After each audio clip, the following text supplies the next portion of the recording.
तो कहानी की शुरुआत रे ब्रेडस्टोन नाम के कैदी को दिखाते हुए होती है, जो फोन पर किसी औरत से बात कर रहा था। तभी एक दूसरा कैदी उसके पास जाकर उसे परेशान करने लगता है। पहले तो रे उसे इग्नोर करने की कोशिश करता है, पर जब वो कैदी उसे तंग करना बंद नहीं करता तो रे उसके चेहरे पर एक जोरदार पंच मारकर उसे वहाँ से भगा देता है। इसके कुछ दिनों बाद रे जेल से रिहा हो जाता है। अब पूरे 7 साल की सजा काटने के बाद जब वो जेल से निकलता है तो जाने से पहले जेल के वार्डन को रे सारी बुक्स वापस कर देता है जिन्हें वो जेल में पढ़ता था। जैसे ही रे जेल से बाहर निकलकर थोड़ी दूर जाता है, तभी फिलिप नाम का एक आदमी अपनी एक्सपेंसिव कार लेकर उसके पास आता है और रे को एक बैंक लूटने के लिए अपने साथ चलने को कहता है। यहाँ हमें पता चलता है कि रे पास में उस आदमी का साथी रह चुका था।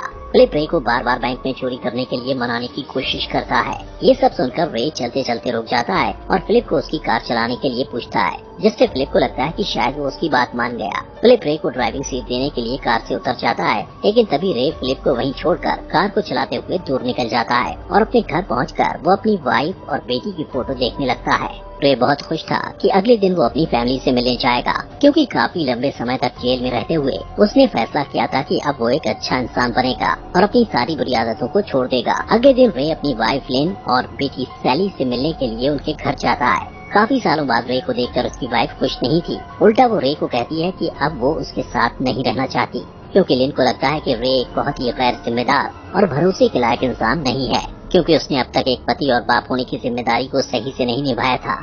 जब वो दोनों बात कर रहे होते हैं, तभी सैली स्कूल से वापस लौट आती है और अपनी माँ की तरह वो भी रे को देखकर उससे ढंग से बात तक नहीं करती।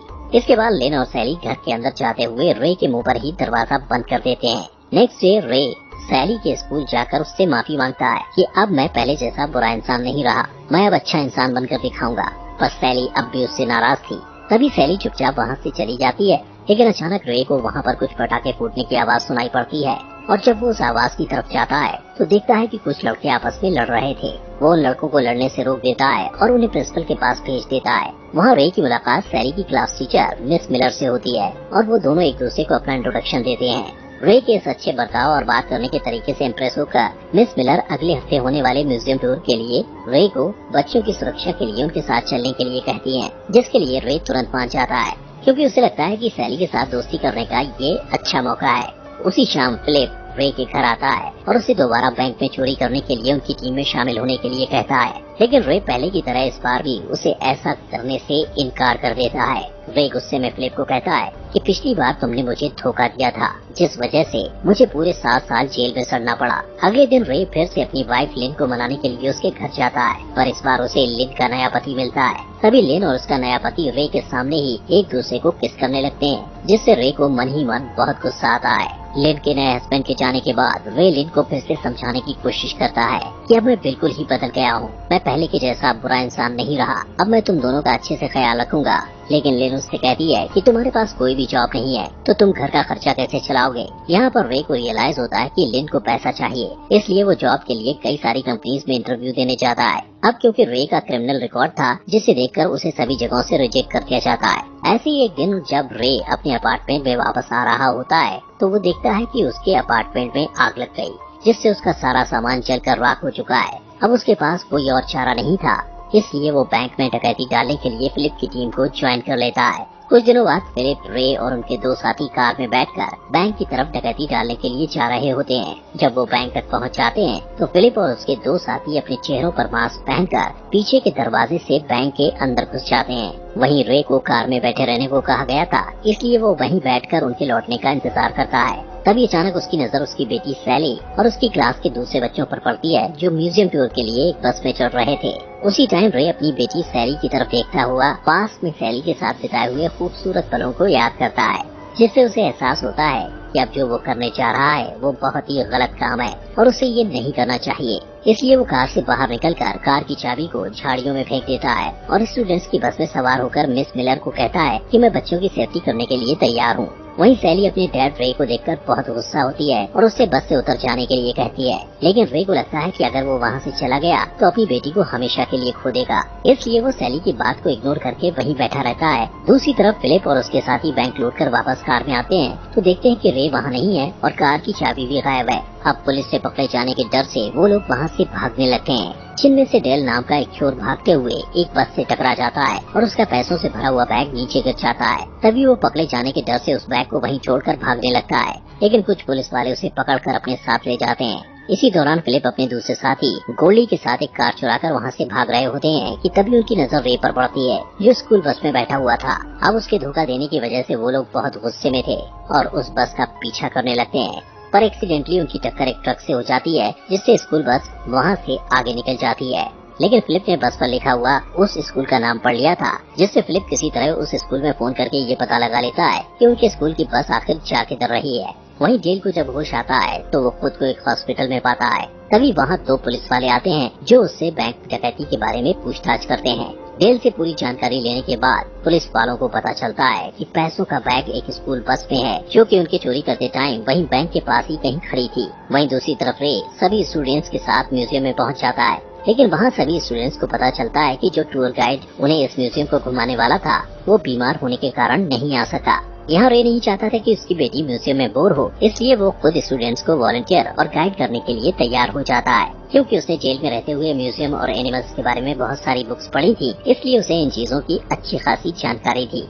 स्टूडेंट से बातें करते हुए अचानक उसे म्यूजियम में फिलिप और गोल्डी दिखाई देते हैं, जिससे वो सभी स्टूडेंट्स को वापस स्कूल बस में चले जाने को कहता है। इसके साथ ही रे फायर अलार्म भी एक्टिवेट कर देता है ताकि म्यूजियम में आए सभी विजिटर्स वहाँ से निकल जाएं। इसके बाद जब वहाँ कोई नहीं होता तब वो वॉशरूम में जाकर फिलिप और गोल्डी से फाइट करने लगता है और उन्हें काफी मारता है। जब फिलिप उससे पूछता है कि तुमने हमारे साथ धोखा क्यों किया, तो उन्हें वो कहता है कि मैंने अपना इरादा बदल दिया था कि अब मैं कभी कोई गलत काम नहीं करूँगा। इसके बाद रे सभी स्टूडेंट्स को उनकी स्टडी टूर के लिए दूसरी लोकेशन पर लेकर जाता है, जहाँ सभी स्टूडेंट्स को बस से उतारने के बाद वो बस के ट्रंक को चेक करता है, जहाँ उसे रुपयों का बैग मिल जाता है। तो वो तुरंत फिलिप को फोन लगाता है ताकि वो उसे ये बैग लौटाकर मामले को वहीं खत्म कर दे। और जैसे ही बैग फिलिप को देने के लिए सड़क के दूसरी तरफ बढ़ता है तो उसी समय वहाँ पुलिस आ जाती है, जिससे फिलिप और गोल्डी को वहाँ से तुरंत भागना पड़ता है। अब फिलिप और गोल्डी को लगता है कि रे ने पुलिस को उन्हें पकड़वाने के लिए ही फोन किया था, इसलिए वो दोनों एक मैक्सिकन माफिया गैंग से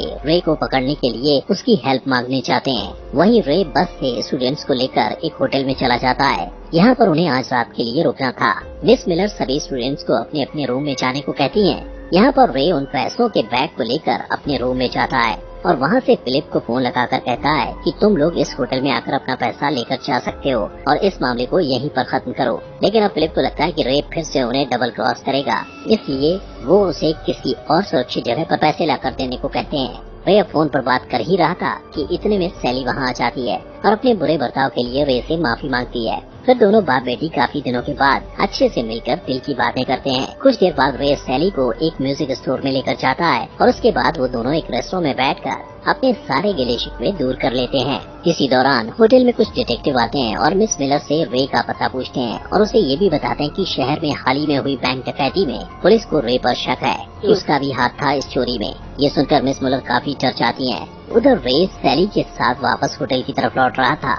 रे सैली से कहती है कि तुम्हें अपने दोस्तों के साथ ज्यादा समय बिताना चाहिए, खासकर जोश के साथ, क्योंकि वो तुम्हें पसंद करता है। सैली अपने पिता के साथ अच्छा समय बिताकर खुशी खुशी होटल पहुंचती है, लेकिन तभी उसकी नजर टीवी पर चल रहा एक न्यूज पर पड़ती है जिसमें रे को बैंक डकैती केस में इन्वॉल्व बताया जा रहा था। दोस्तों, अब ये देखकर सैली का दिल टूट जाता है। उसे अपने डैड रे पर बहुत गुस्सा आ रहा था, जिससे वो तुरंत रे के पास जाकर कहती है कि मैंने आप पर एक बार फिर से ट्रस्ट करके बहुत बड़ी गलती की। रे अपनी बेटी को खोना नहीं चाहता था, इसलिए वो उसे सब कुछ सच सच बता देता है, जिससे सैली का गुस्सा थोड़ा सा शांत होता है। तभी रे नोटिस करता है कि डिटेक्टिव उसे इधर उधर तलाश रहे हैं, इसलिए वो सैली को कहता है कि तुम जल्दी से मेरे होटल रूम में जाओ और वो पैसों का बैग लाकर मुझे दो।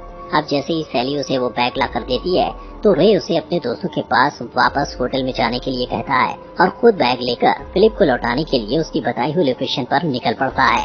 वहीं सैली जैसे ही होटल में एंटर होती है तो फिलिप और गोल्डी उसे किडनैप कर लेते हैं। दूसरी साइड रे फिलिप के बताए हुए ठिकाने पर पहुंच जाता है। वहाँ उसे फिलिप की जगह मैक्सिकन गैंग के 3 मेंबर्स दिखाई देते हैं। इस बात से चिढ़कर वो उन तीनों को बिना डिटर्जेंट के धो डालता है। तभी रे को फिलिप की कॉल आती है और वो बताता है कि हमने तुम्हारी बेटी को किडनैप कर लिया है। ये सुनकर रे को और भी ज्यादा गुस्सा आता है और वो उन्हें धमकाता है कि अगर उन लोगों ने उसकी बेटी को जरा सी भी तकलीफ दी तो वो उन्हें कुत्ते की मौत मारेगा।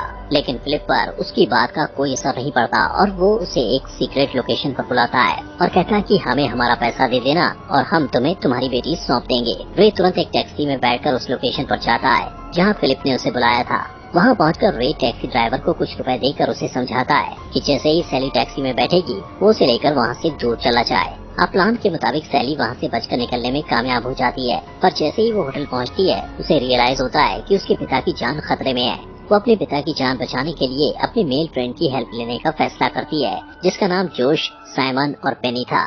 जोश अपने आईपैड पर रे की लोकेशन ट्रैक कर लेता है और पेनी पटाखों के धमाके करके डिटेक्टिव्स का ध्यान बटा देता है, जिससे वो चारों आसानी से होटल से निकल जाते हैं। उधर फिलिप और गोल्डी रे को चेयर से बांध देते हैं, क्योंकि रे ने उन्हें बैग में पैसों की जगह गुड़ियों से भरा बैग दिया था। फिलिप उसे काफी मारता है और उससे असली बैग के बारे में पूछता है, लेकिन रे उसे कुछ भी नहीं बताता। थोड़ी देर बाद सैली अपने फ्रेंड्स के साथ वहाँ पहुँच जाती है और वो लोग दो हिस्सों में बढ़ जाते हैं। साइमन और पेनी पटाखे फोड़कर फिलिप और गोल्डी का ध्यान बटा देते हैं, जबकि सैली और जोश मिलकर रे की रस्सियों को खोल देते हैं। अब आजाद होते ही रे अपने एक पहचान वाले को फोन लगाता है, जो कि एक रेडियो अनाउंसर था। वो रे की लोकेशन की लाइव रिकॉर्डिंग ब्रॉडकास्ट कर देता है, जिससे सभी लोगों को फिलिप और गोल्डी के ठिकानों का पता चल जाता है। इस अनाउंसमेंट को सुनकर रे की वाइफ लिन और पुलिस वाले वहाँ पहुँच जाते हैं। इधर फिलिप और गोल्डी रे और बच्चों को गन पॉइंट पर कर लेते हैं। फिलिप को पता नहीं था कि उसकी सभी बातें रिकॉर्ड हो रही थी, इसलिए वो ओपनली बोलता है कि रे का इस बैंक डकैती में कोई हाथ नहीं है, पर वो लोग उसका फायदा उठाने के लिए उसे इस बैंक डकैती में शामिल करना चाहते थे। इतना कहकर फिलिप उन सब को शूट करने ही वाला होता है कि तभी वहाँ पुलिस पहुँच जाती है और उन दोनों क्रिमिनल्स को पकड़ लेती है। अब फाइनली रे निर्दोष साबित हो जाता है, क्योंकि बैंक डकैती के समय वो स्टूडेंट्स के साथ स्कूल बस में था। अब यहाँ पर लिन भागती हुई आती है और अपनी बेटी को सही सलामत देखकर थोड़ा राहत महसूस करती है, पर सभी बच्चों की जान खतरे में डालने के लिए रे को थप्पड़ मारती है, जिस पर रे कोई रिएक्शन नहीं देता, सिर्फ इतना कहता है कि अब मैं एक अच्छा इंसान बन गया हूँ। मूवी के लास्ट सीन में हम रे को रेडियो स्टेशन पर काम करते हुए देखते हैं, जहाँ उसे फिलिप की कॉल आती है, जो उससे जेल की लाइफ में एडजस्ट होने के लिए उसकी एडवाइस मांगता है। तो रे उसे सलाह देता हुआ कहता है कि जेल में तुम्हें शांति से रहने के लिए दूसरे कैदियों के साथ लड़ना पड़ेगा, हमेशा सच का साथ देना होगा और दीवार के सारे बैग टिका कर सोना होगा। और इसी के साथ ये मूवी यही खत्म।